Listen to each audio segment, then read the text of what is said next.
3 मे 2026 रोजी झालेली नीटची परीक्षा रद्द. एनटीएचा अभूतपूर्व निर्णय. पेपरफुटी प्रकरणाचा सीबीआय तपास करणार. परीक्षा तारखा लवकरच जाहीर करणार. दिल्लीमध्ये काँग्रेसचं आंदोलन. नीटची परीक्षा रद्द झाल्यामुळे विद्यार्थी आणि पालकांमध्ये संताप. अनेक शहरांमध्ये विद्यार्थ्यांची आंदोलनं. विरोधकांकडूनही सरकार आणि एनटीएवरती टीका.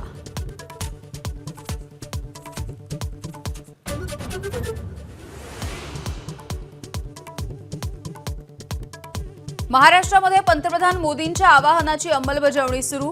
मुख्यमंत्र्यांच्या मंजुरीशिवाय मंत्री आमदारांना विमान वापरता येणार नाही. बावनकुळेंची माहिती. तर बैठका ऑनलाईन घेण्यासही सुरुवात.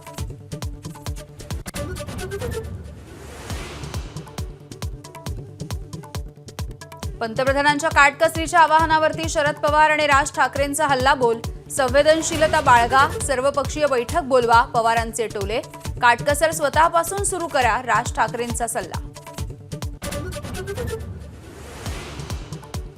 भाजपचे मुंबई प्रदेशाध्यक्ष अमित साटम यांच्याकडून 25 गाड्यांचा ताफा घेऊन नालेसफाईची पाहणी. मोदींच्या आवाहनाला भाजप नेत्यांकडून केराची टोपली.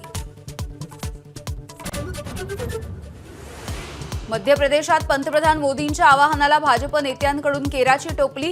पदभार घेण्यासाठी नेला 500 गाड्यांचा ताफा. उज्जैन ते भोपाळपर्यंत शक्ती प्रदर्शन.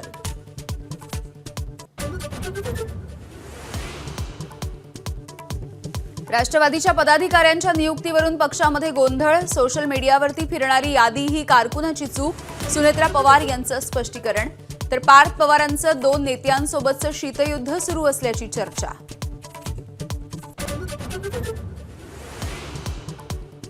बारामतीमध्ये 2029 मध्ये पवार विरुद्ध पवार लढतीचे संकेत. पवार कुटुंबामधून परस्पर विरोधी दावे. युगेंद्र पवार आणि जय पवार पिंजून काढतायत मतदारसंघ.